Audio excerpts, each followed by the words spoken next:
When people think of bugs, they usually think of the ones they don't want in the garden. This herb garden was designed with bugs in mind. Many of the plants were chosen to attract the beneficial bugs, like aphid-eating ladybugs and the beautiful bugs, butterflies. Many of these choices were made by observing plants that attract butterflies in the wild, like this Scotch thistle. This cultivated variety is quite well behaved. It won't self-seed throughout the garden and become a pest like the wild ones. When the big, beautiful blooms open, the butterflies will recognize them and come. Butterflies love open spaces. They flit from flower to flower sipping nectar. But they're picky about the shape of the flower. The yarrow bloom makes an excellent landing strip. The tiny flowers create an almost level surface. Butterflies can swoop in, touch down, and go to work. Then take off easily in search for another good spot to land. Foxglove flowers are not butterfly friendly.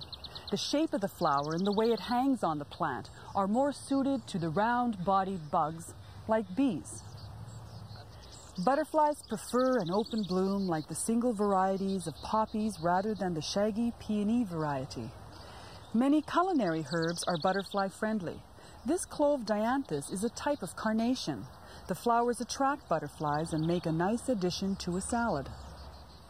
Oregano is another people and butterfly friendly herb. So is rosemary. Although I've never seen a butterfly on the flower, I have seen the caterpillars spin their cocoons on the stiff stems. Some other culinary choices that are butterfly friendly include basil,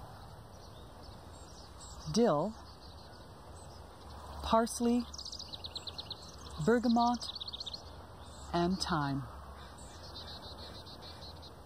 The nectar-providing plants encourage butterflies to come to the garden, and the ones with the right foliage will encourage them to lay their eggs.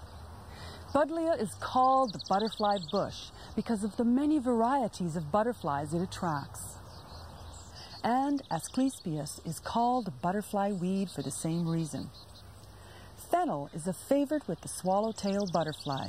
You can find its babies on it if you look in the right spots. Lovage is a perennial culinary herb that also acts as a host to swallowtail butterflies, babies, and caterpillars. Here's Angelica. As you can see, swallowtail caterpillars are eating the leaves of this plant right now. Butterflies can be attracted whether you have room for a garden or not. Many butterfly-friendly herbs can be grown in pots on a balcony or a patio. However, butterflies won't fly higher than about 80 feet. So if you're above the 7th floor, I'm afraid you're out of luck. You'll have to visit a butterfly garden like the one we're going to see later in the show. If you're below the 7th floor, some of these herbs can be used to attract butterflies.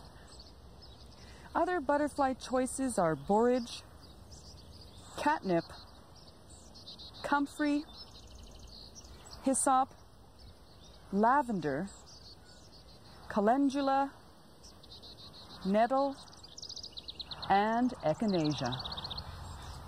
It's a good idea to place patio pots in groupings the same way they might be planted in a garden.